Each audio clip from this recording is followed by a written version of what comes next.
What's going on, Notre Dame fans? I'm Tyler Horka. That's Jack Sobel with blueandgold.com, Blue and Gold Illustrated. It's August 17th, exactly 2 weeks away from the Fighting Irish's season opener at Miami, and we still don't know who the starting quarterback for the Fighting Irish is. That's right, Tyler. Marcus Freeman had a press conference, as did Chris Ash and Mike Denbrock. We'll get into everything they said shortly, but the lead here is clearly no winner in the quarterback competition yet. They just had their final scrimmage of fall camp. They're about to start Miami prep. And they did not announce a starting quarterback. Freeman said it is still very tight, that both quarterbacks have done good things. The defense did win today's scrimmage, but again, the lead here is that Notre Dame does not have a starting quarterback, and like you said, opening kickoff 2 weeks. And my biggest takeaway from talking to the three most important coaches on this football team was that's kind of status quo for this competition, is that they don't know. It didn't feel like, oh, they're walking in to talk to the media today 2 weeks before kickoff, and this is I'll put it this way. I think Mike Denbrock said, we're not freaking out as much. He kind of implied that the fans, maybe even the media, are Mike Denbrock might be reading the message. Yeah, freaking out about the quarterback situation. It felt to me that Marcus Freeman, Mike Denbrock, Chris Ash, we'll get to him. He's all in on his defense, so he's not obviously in this quarterback competition world or space. But Freeman and Denbrock very much are, and they don't feel very nervy about where this thing has gone or where it's headed and all of those things, because they want to keep letting it play out. I think they like some things from Kenny Minchie and CJ Carr, obviously, and you could see the climb for both of them, if you will, but they're not there yet. And I think that was pretty evident that this thing needs to keep going, because that's just the state of it. Yeah, and Freeman did say he's still not putting an exact timeline on the decision. He did say soon. So keep those Pete Nakos and at BGI News tweet notifications on, of course. But yeah, no exact time. He didn't say like, oh, we're gonna watch the film and announce it tonight, which like they still could. We're gonna keep our laptops open tonight. Sure. But no exact timeline. They're still gonna evaluate and announce a quarterback when one separates. They did say, Mike Denbrock was asked which quarterback went with the ones, and he said yes. Yeah. So both quarterbacks got reps with the ones in today's scrimmage, which again, the defense did win that. Yeah, but let's spin it to the offense, because we did talk to Denbrock before we talked to Ash, and it seems like a lot of the pieces are kind of coming together for that unit. He says he likes the direction the wide receivers are going. He loves Eli Raridon. He keeps beating that drum over and over and over again, thinks that he's going to be the next great Notre Dame tight end. So you got the pass catching there. The running backs are what they are. The offensive line is all but settled outside of the right guard spot. So I'll let you talk about that a little bit more, Jack, because Sullivan Absher and Gerby Lambert talk about the quarterback competition. This seems like a heated battle as well to see who's going to start there at right guard. Yeah, right guard's the only position besides quarterback where there's not going to be a rotation. There's going to be one starter and the other guy's going to be the next man in. It's going to be Gerby Lambert or Sullivan Absher. Freeman said that, again, both those guys have done good things. I don't think Denbrock had really talked about it much. If I got a question, and that's what I would have asked him, sure. but unfortunately ended too early. That's another spot where like obviously quarterback, you're going to want to choose someone as soon as you can. Right guard's the spot where, like, we've talked about this the past 2 years as well. Like, you want to choose your starting five offensive line, get them chemistry together. Obviously, both those guys have gotten plenty of reps with the ones. But, yeah, it's neck and neck between Gerby and Sullivan Absher.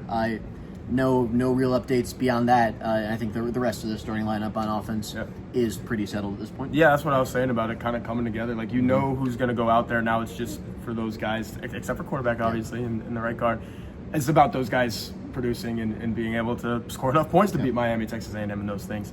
We got interesting comments on a couple freshmen. Denbrock was asked about Nolan James, the running back, and Elijah Burris. He actually said this might surprise some people. James has put himself in position to get snaps early, especially with the injury to Kedron Young in a very crowded running back room. Yeah. But he said that Nolan James is someone who's really put himself in a position. He got a shout out from Marty Biaggi on kickoff return. He's done well catching the ball. He had like 3 for 63 yards in the spring game. In a very, very crowded running back room, I both envy and do not envy Juwan Sider, because he's got some decisions to make on where to cut that rotation off and who to put in it. And then Elijah Burris, Mike Denbrock said he is elite from a skill set standpoint, but he hasn't grasped the playbook well enough to be trusted to line up correctly and play a lot right away. So Elijah Burris is someone who we do not expect to be in that top 6 when the season opens. Maybe that changes later on in the season. I think we all expected to change by his redshirt freshman or sophomore year, depending on how much he plays, because he's obviously a really, really talented player.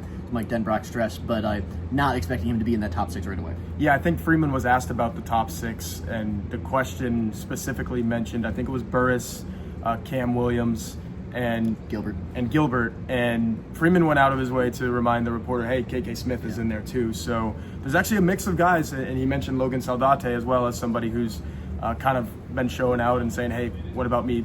Put me on the field type of thing. So the gist there is unsettled beyond the 4 that we know.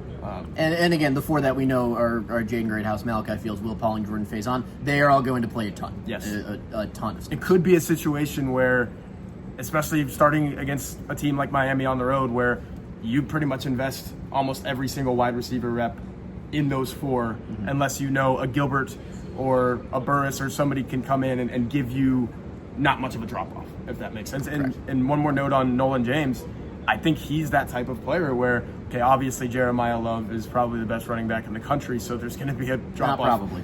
He is the best running back in the country. There's going to be a drop-off no matter where you go to next, but there's also a standard in that room, and Nolan James is hitting it. And you saw it in the blue and gold game. I think you see it in practice. It's when Mike Denbrock says he can catch the ball. He can, the blocking's probably there as well. Mike Denbrock's not going to talk about somebody like that unless he's checking every single box. It sounds like Nolan James is checking every single box, and that's very, very encouraging and promising for the Notre Dame running back room going forward. Let's go defense. What do we got? Yeah, defense won again. They won the scrimmage today, which I don't know if they remodeled their scoring system after the spring game or what, but that's hard for the defense to do. Yeah. That means the defense had a really, really good scrimmage today. And no, we are not, because this is a really talented team. Chris Ash was asked about the talent, on that defense. He said it's as talented a group as he's come into since Ohio State. And only Ohio State in 2014, as he pointed out on the Bird app. They won the national championship in 2014. His first season there, he had a lot to do with that, of course, but that was a really talented roster. Chris Ash said, paraphrasing here, but you can say a lot of things about me, but I'm not stupid. And he wouldn't have taken that job, Tyler, if that wasn't an extremely talented roster at all 3 levels. Yeah, he mentioned. Obviously, he was with the Jacksonville Jaguars last football season, so he wasn't watching a whole lot of college football, but winter comes around, January comes around, and he's able to kind of lock in on the college football playoff. He called it an infomercial for the Fighting Irish, basically. Like, a little bit. For a month long, it was, hey, Notre Dame's still here, Notre Dame's still here. And what he noticed then was, oh my gosh, Leonard Moore, that guy's a beast. Drake Bowen, Jalen Sneed. He talked about the linebacker connectivity today and said, the way that group operates, it's like it's 4 guys pulling as one, and the linebackers are obviously talented and know what they're doing. Shout out to Max Bola for that. He gave Max Bola a little bit of a shout out there, and then the defensive backs as well. Like Marcus Freeman mentioned it today too. You have 3 more freshman corners who could, like, if this was another situation where a team doesn't have a Leonard Moore, a team doesn't have a Christian Gray, and Dallas Golden's going to be playing some football for that team. Mark Zachary, Cree Thomas, those are guys that can play and cover college wide receivers right now. And Jack, you might actually see that. Like, you can't play every single rep as a corner. You got to rotate those guys a little bit. These freshmen might be next in line and actually play some meaningful snaps for the Irish as well. Yeah, that was the other side of the question where Freeman was asked who are people not necessarily talking about but have done a good job. It was the freshman cornerback, Zachary, Golden, and Cree Thomas. He mentioned all 3 of them. When we've seen the twos on defense in practice, it's been Carson Hobbs at nickel and those guys on the outside. So Carson Hobbs is obviously someone, he's a redshirt freshman who they really like behind Devontae Smith at nickel. But on the outside, I think we're going to see at least 1 or 2 of those guys at Miami, because like you said, Chris Ash specifically mentioned, like, yeah, it's hot here. It's not going to compare to what they find down in Florida, and much like last year at A&M, a big part of Notre Dame's advantage defensively is that they could roll guys at all 3 levels. And they did a ton of rotation in that game. If you look back at the snap counts, we expect that to very much stay the same in week 1, particularly at safety, where Marcus Freeman said they're going to play all 4 of those guys. Obviously, Don Schuler is the returning starter. Jalen Stroman, the Virginia Tech transfer. Tay Johnson and Luke Talich, the young guys who didn't play a ton last year. Those guys are all going to be factors in that safety rotation. That's the theme of the defensive conversation here is every single position, you got a 2 deep. You have a really solid 2 deep of guys that are going to rotate and play and try to help Notre Dame win football games this year. And you can spin that to the defensive line. I think Marcus Freeman really talked highly of those guys today, where he's like, we have some guys that can get after quarterbacks. Like that, if your thing for Notre Dame is, man, this defense is stout, they do everything, but I really wish they would put the quarterback on the ground a lot more often. Boubacar Traore's got something to say about that. Jordan Botelho, when he's healthy. Bryce Young, Josh Burnham, Junior Tui Halamaka. Like, I think you're going to really like, specifically on the edges. I've talked a little bit about how the tackles might have to prove something to me, but there's depth there too. Like, it's maybe a little bit more inexperienced depth, but even on every single position across the defensive line, Jack, I think we're having the same conversations that we're having about those other defensive spots, where it's like you're going to see a lot of players go out there and try to do their thing. Yeah, and specifically on the edge, like you mentioned, a few of those guys. Freeman, I actually asked Freeman, like, it took a while to get that answer out there. That was on me. But he specifically mentioned, like, the edges are deep.